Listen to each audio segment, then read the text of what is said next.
Pemberitahuan atas peristiwa proklamasi Indonesia pada tanggal 17 Agustus tahun 1945 tidak mampu menghentikan langkah Belanda untuk kembali menjajah negara Indonesia. Agar tujuannya dapat realisasi, Belanda menyusup ke barisan sekutu yang bertugas di tanah air Indonesia. Isu kedatangan sekutu dengan memboncengi serdadu Belanda telah membangkitkan api revolusi dalam sukma rakyat Indonesia untuk berkorban demi kedaulatan negara Indonesia. Euforia revolusi yang melanda tanah air mendorong kegairahan intelektual muda Indonesia untuk menghadapi tantangan sekutu dan Belanda. Atas nama kedaulatan Indonesia, maka rakyat di berbagai daerah melakukan perlawanan sebagai wujud anti penjajahan. Selain itu, rasa dikhianati sekutu telah menimbulkan permusuhan dan kebencian dari warga pribumi, sehingga terjadi berbagai konflik di beberapa wilayah di kota-kota besar seperti di Pulau Jawa dan Sumatera. Sejarah revolusi adalah penegasan atas perjuangan dalam mempertahankan kemerdekaan bangsa Indonesia. Sikap anti penjajahan menunjukkan kecintaan rakyat terhadap tanah air Indonesia. Oleh sebab itu, dengan hadirnya pasukan sekutu telah meningkatkan ketegangan di Sumatera dan di Jawa. Hal itu karena rakyat tidak ingin menyerahkan Indonesia walaupun seukuran jengkal tanah kepada pihak asing. Daripada alasan itu, maka pasca kemerdekaan berkobar, berbagai pertempuran seperti di Surabaya, Ambarawa, di Semarang, Bandung, dan Medan.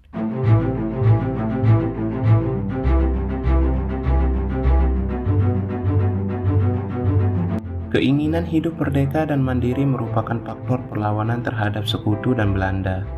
Aktualisasi dalam mengusir penjajahan dari setiap daerah diwujudkan dengan kontribusi yang bervariasi. Seluruh kisah perlawanan dari daerah-daerah yang disebutkan tadi berperang dalam upaya mempertahankan kemerdekaan Republik Indonesia.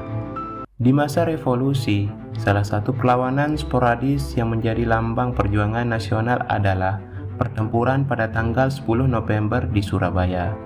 Hal itu karena pertempuran hebat tersebut mampu mengunggah semangat persatuan jiwa-jiwa muda di tanah air. Selain kisah tersebut, terjadi perlawanan komparatif di balik pertempuran Ambarawa di Semarang yang ikut berperang dalam menghadang kekuatan sekutu dan Belanda di bumi Indonesia.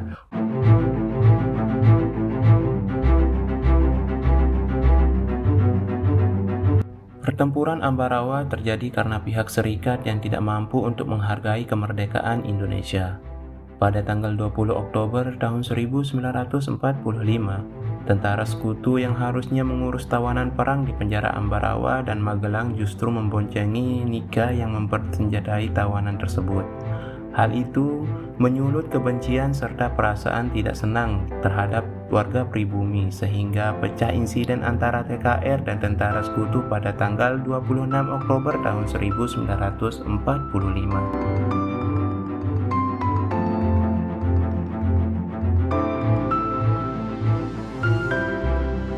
Demi mengatasi pemberontakan yang terjadi, pihak Inggris menuju Magelang dan Ambarawa untuk membebaskan 10.000 tawanan Indo-Eropa dari wilayah pedalaman Jawa yang saat itu sedang bergejolak akibat perlawanan dari pihak Republik. Menengahi kejadian itu, Soekarno dan Brigjen Berdal melakukan perundingan gencatan senjata pada tanggal 2 November tahun 1945.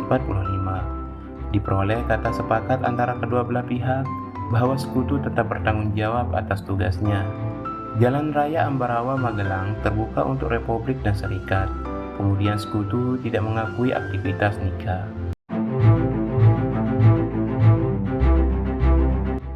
Menengahi kejadian itu, Soekarno dan Brigjen Bedel melakukan perundingan gencatan senjata pada tanggal 2 November tahun 1945. Diperoleh kata sepakat antara kedua belah pihak bahwa sekutu tetap bertanggung jawab atas tugasnya. Pada kenyataannya, sekutu mengabaikan bunyi perjanjian yang telah disetujui bersama, sehingga meletuslah pertempuran 20 November tahun 1945 yang kemudian menjalar ke dalam kota pada tanggal 22 November tahun 1945. Bala tentara sekutu melakukan pengeboman ke pedalaman Ambarawa yang mengancam kedudukan TKR. Dengan tidak gentar, pihak Republik melakukan pembalasan untuk mempertahankan wilayah dari sekutu. Sejak itu, Medan Ambarawa terbagi 4 sektor, yaitu sektor utara, sektor selatan, sektor timur, dan sektor barat.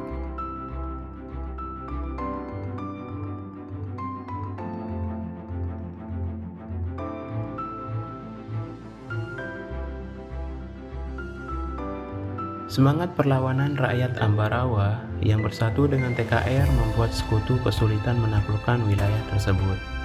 Ketika itu, pasukan TKR yang terlibat menghadapi sekutu berjumlah 19 batalion. Pada tanggal 26 November terjadi pertempuran yang menewaskan Kolonel Istiman yang digantikan oleh Kolonel Sudirman. Sekutu melancarkan aksi mengancam Ambarawa karena daerah tersebut sangat strategis untuk mencapai Surakarta, Magelang, dan Yogyakarta yang saat itu jadi tempat kedudukan markas tertinggi TKR. Tewasnya Kolonel Istiman mendorong rakyat TKR gencar melakukan serangan balik.